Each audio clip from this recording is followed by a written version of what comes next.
Hello friends, आज हम 15 minutes के रिवीजन में ले रहे हैं जीएसटी का एक टॉपिक एग्जम्पशन। और एग्जम्पशन में हम ले रहे हैं transportation of goods.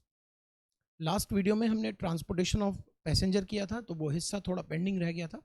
Transportation of goods बहुत इंपॉर्टेंट है, एग्जाम में क्वेश्चन इससे ज़रूर आता है और कॉम्प्लिकेटेड होने की वजह से इसका रिवीजन बार बार करना ज़रूरी है। कॉम्प्लिकेटेड है क्योंकि इसमें हम बहुत सारी एंट्री कवर करेंगे एक साथ। एंट्री यानी एग्जम्पशन में हम एंट्री की बात कर रहे हैं।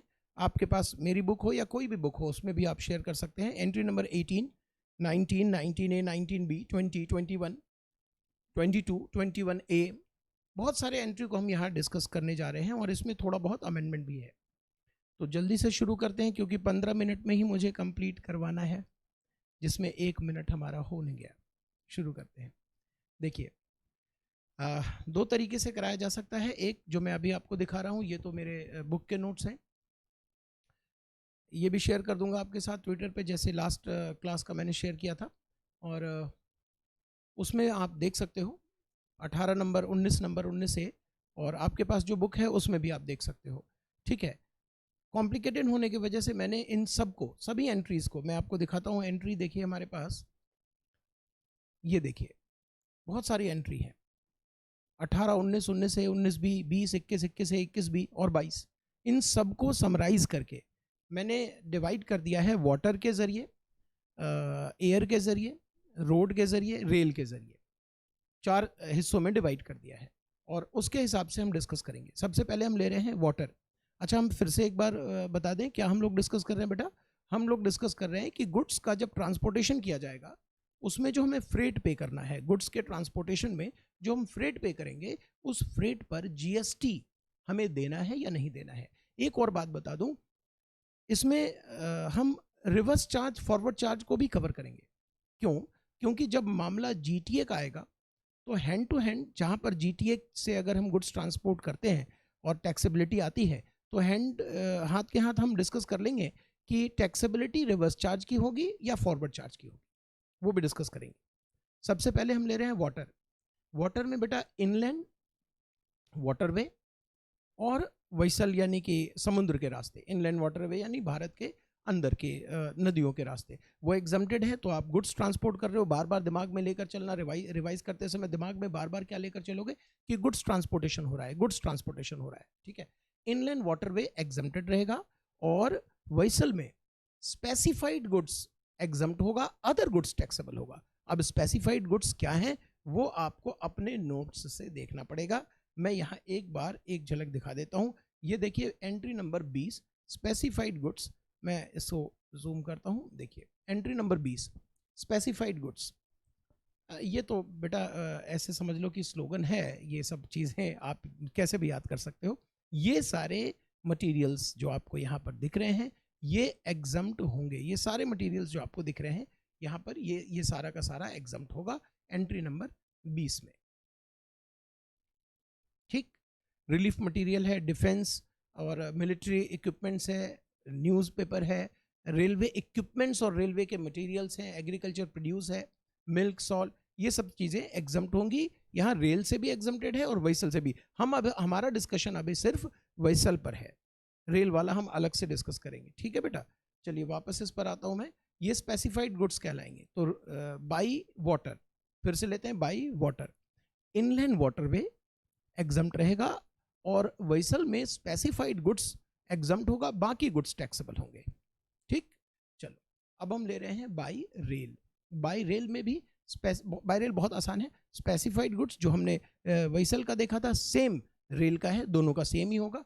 स्पेसिफाइड गुड्स को अगर हम ट्रांसपोर्ट करते हैं रेल से, एग्जम्प्ट होगा। अदर गुड्स को अगर हम ट्रांसपोर्ट करेंगे तो वो टैक्सेबल हो जाएगा। अच्छा, ये कौन ट्रांसपोर्ट कर रहा है? कोई भी, रजिस्टर्ड पर्सन हो, अनरजिस्टर्ड पर्सन हो, कोई फर्क नहीं पड़ेगा बेटा। स्पेसिफाइड गुड्स कोई भी रेल को हैंड ओवर करता है ट्रांसपोर्टेशन के लिए, तो फ्रेट पर जीएसटी नहीं आएगा, वो एग्जम्प्टेड रहेगा। और वेसल में भी स्पेसिफाइड गुड्स कौन ट्रांसपोर्ट करवा रहा है, कोई भी करवा रहा हो, रजिस्टर्ड पर्सन हो, अनरजिस्टर्ड पर्सन हो, कोई फर्क नहीं पड़ता इन चीजों से, वो एग्जम्प्ट रहेगा। ठीक, बाई एयर में बड़ी दुविधाजनक स्थिति है। बाई एयर में भी बड़ा आसान है लेकिन स्थिति दुविधाजनक है, फुल्ली टैक्सेबल है। ये सब हम भारत के अंदर की बात कर रहे हैं, भारत के बाहर की बात नहीं कर रहे, वो हम देखेंगे अभी थोड़ी देर में। फिलहाल फिर से आते हैं वापस। बाई रेल, बाई रेल में स्पेसिफाइड गुड्स एग्जम्प्ट रहेगा, अदर गुड्स टैक्सेबल रहेगा। व्हीसल में स्पेसिफाइड गुड्स एग्जम्प्ट रहेगा, अदर गुड्स टैक्सेबल रहेगा। वाटर के अंदर इनलैंड वाटरवे में सब कुछ एग्जम्प्ट रहेगा। और एयर में, इंडिया में बाय एयर अगर आप गुड्स ट्रांसपोर्टेशन करवाते हो तो उस पर जीएसटी लग जाएगा, जीएसटी लग जाएगा। चार्ज क्या आएगा सर? चार्ज सभी जगह फॉरवर्ड है, एक जगह पर मैं अभी लेकर आऊंगा जीटीए में, वहां रिवर्स और फॉरवर्ड दोनों है, उसको डिस्कस करेंगे।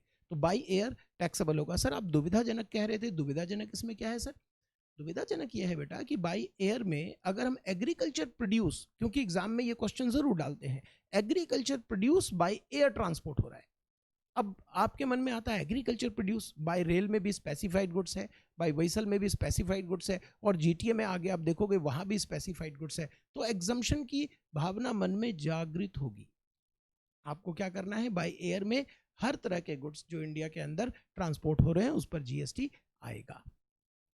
बाय रोड, बाय रोड में मैंने, वैसे तो जीटीए होना चाहिए सिर्फ, लेकिन मैंने इसको कैटेगराइज किया है 4 मोड में। जीटीए, उसके बाद कुरियर एजेंसी, उसके बाद इंडियन पोस्ट, और अदर मोड। अदर मोड यानी कि प्राइवेट लॉरी है, कोई छोटी मोटी प्राइवेट लॉरी है, रेडी वाले हैं उनके साथ, है ना, रिक्शे वाले हैं, उनके साथ आपने कुछ सामान को कैरी किया तो वो एग्जम्प्टेड है। कुरियर हमेशा ही टैक्सेबल है, चाहे कोई भी गुड्स हो, स्पेसिफाइड गुड्स हो, कैसे भी गुड्स हो, कुरियर हमेशा ही टैक्सेबल है। इंडियन पोस्ट में एग्जम्पशन और टैक्सेबिलिटी दोनों है। सर ये एग्जम्पशन कहां पर अप्लीकेबल हो रहा है? ये एग्जम्पशन अप्लीकेबल होगा अदर गुड्स के लिए, अदर गुड्स नहीं, गुड्स तो वही रहेगा, अदर काइंड ऑफ सर्विस के लिए। इंडियन पोस्ट में क्या है बेटा, इंडियन पोस्ट को अगर हम देखें तो वैसे तो ये मैंने बनाया हुआ है आपका, क्या बनाया हुआ है बेटा, ये स्पीड पोस्ट।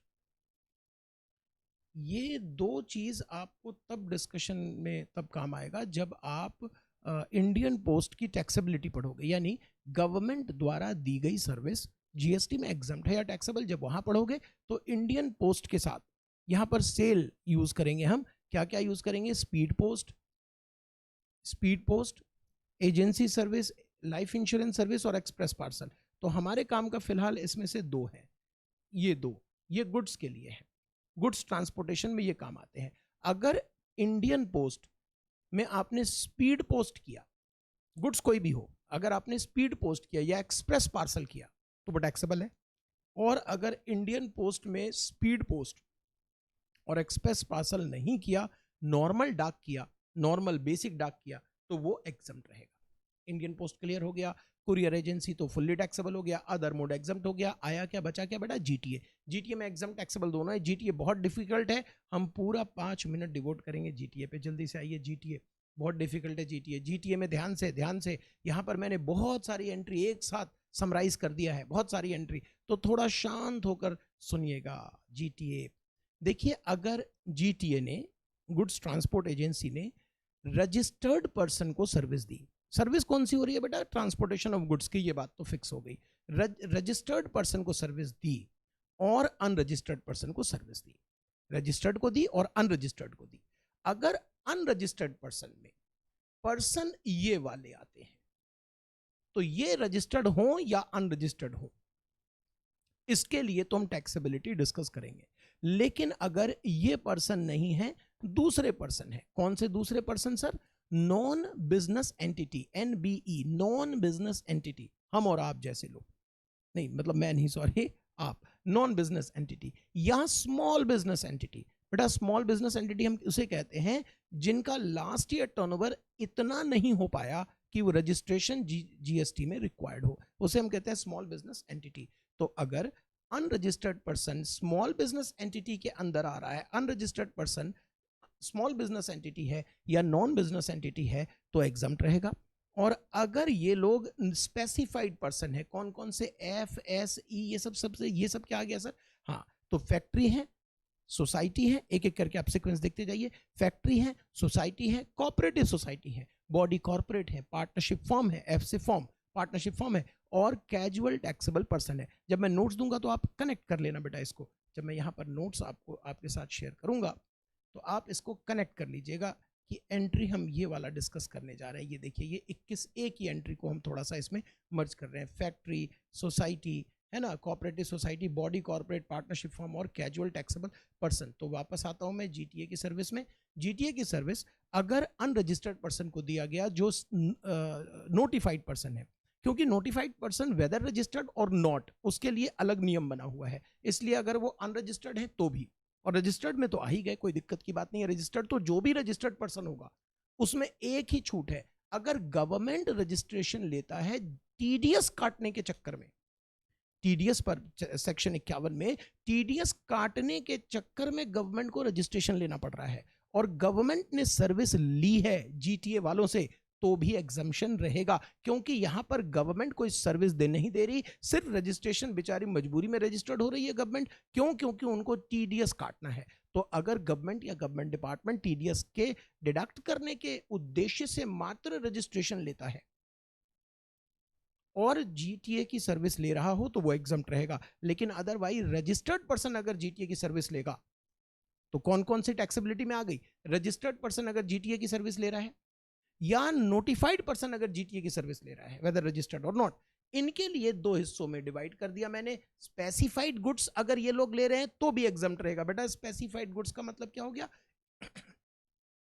ये है स्पेसिफाइड गुड्स, जैसे कि आपने देखा था व्हीकल के लिए और ट्रेन रेल के लिए, वैसे ही यहां भी स्पेसिफाइड गुड्स मेंशन है एंट्री नंबर 21 में।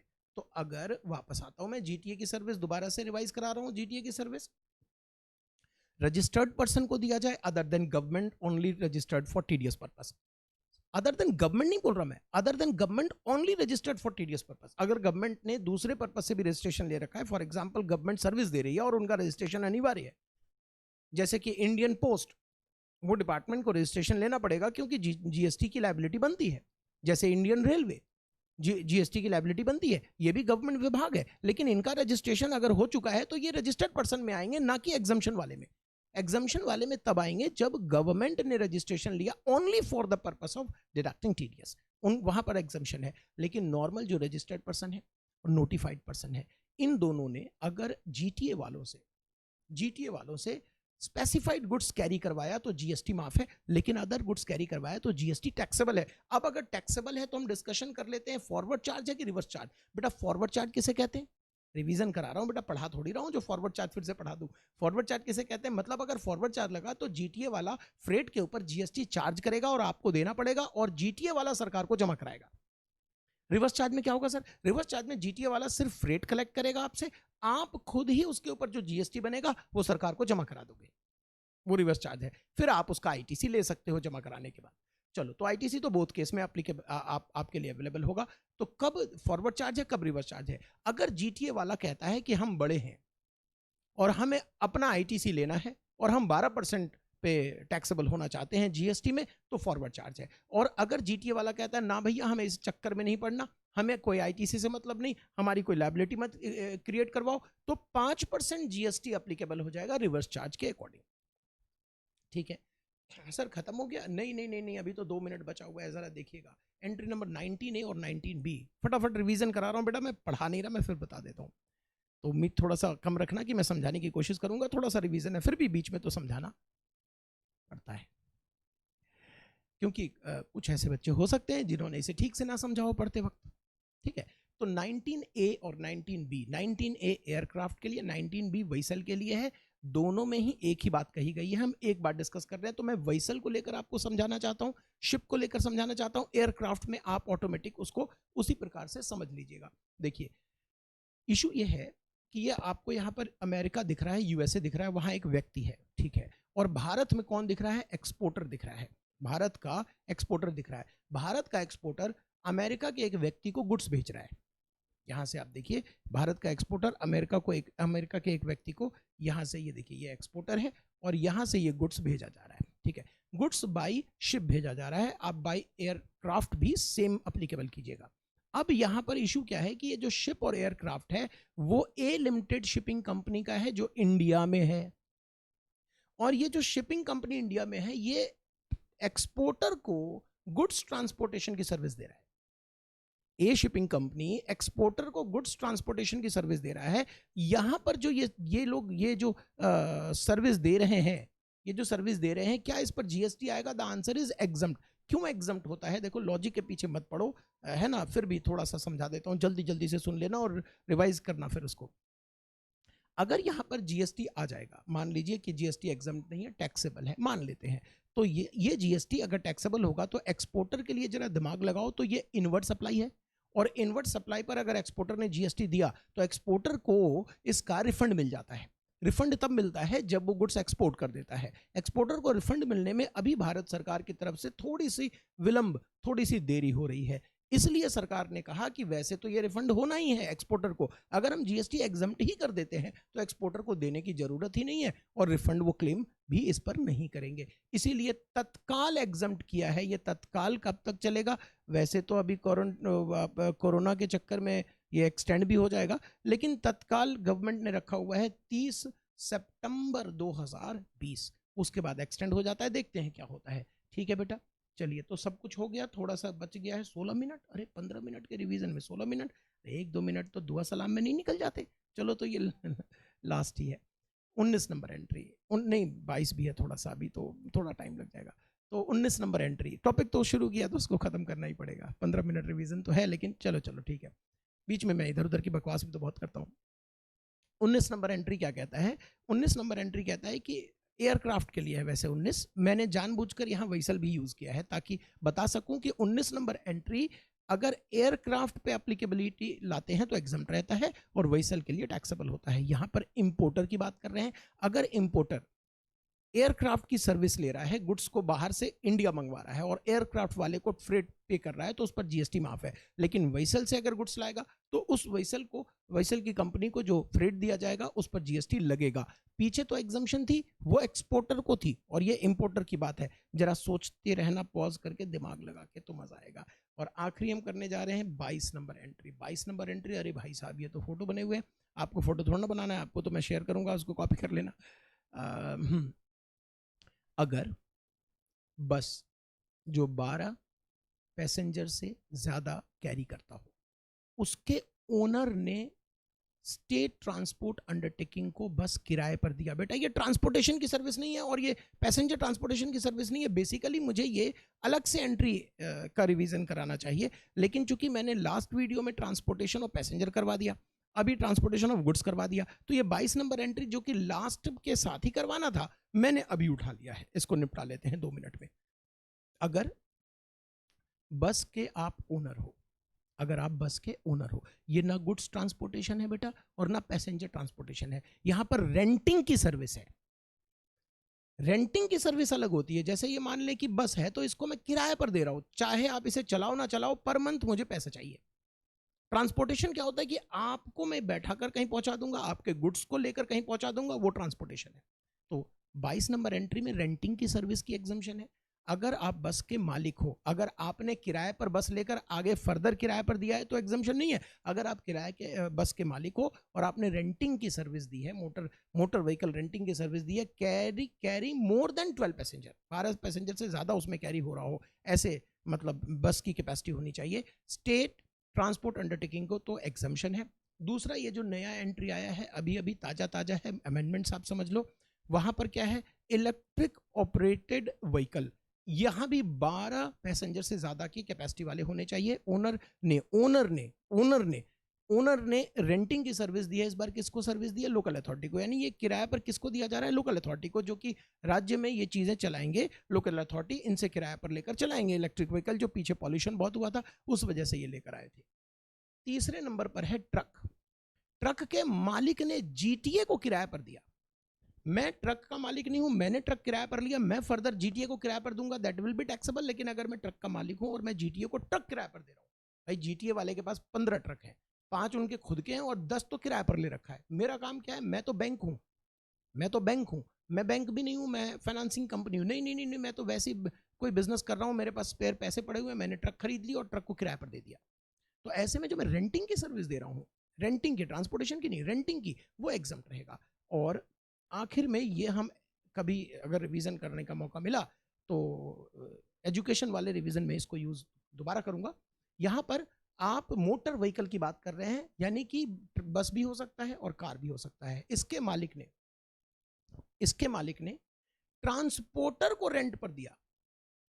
जिस ट्रांसपोर्टर ने ट्रांसपोर्टेशन ऑफ पैसेंजर की सर्विस, स्टूडेंट्स, स्टाफ, फैकल्टी को ट्रांसपोर्ट करने की सर्विस स्कूल वाले को दिया जो 12वीं कक्षा तक पढ़ाते हो, मतलब कि स्कूल, प्ले स्कूल भी आएगा इसमें, और एक नंबर से 12वीं कक्षा तक वाले स्कूल आएंगे, कॉलेज नहीं आएगा। तो फिर से समझिए, ये थोड़ा सा ट्रिकी, कॉम्प्लिकेटेड है। 20 मिनट हो गया भाई साहब, गड़बड़ हो गया है ना। तो आप प्लीज ऐसे कमेंट मत करना कि 15 मिनट बोलकर सिर्फ 20 मिनट पढ़ा दिया आपने।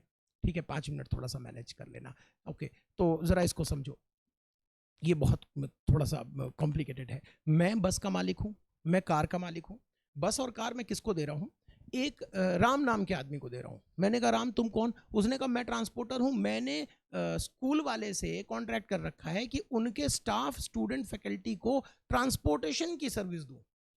स्कूल वाले को वो सर्विस दे रहा है राम, और मैं राम को रेंटिंग का काम करके दे रहा हूं।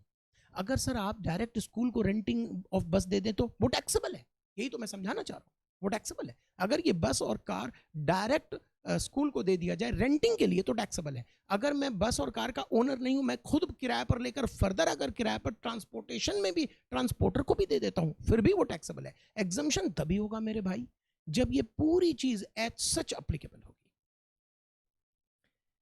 तो उम्मीद करता हूं कि आपने मेरे पहले वीडियो को देखा होगा, और दूसरे वीडियो में भी मैं इस बात को दोहराऊंगा कि 15 मिनट रिवीजन आपको in addition to your normal study करनी है। जो आप नॉर्मल स्टडी का रूटीन बनाते हो, उसके अलावा ये 15 मिनट रिवीजन करो, बहुत मजा आएगा। ठीक है, मिलते हैं नेक्स्ट वीडियो में कुछ नया लेकर, इनकम टैक्स का कुछ लेकर मिलते हैं। ठीक है, चलो bye bye, take care, love you.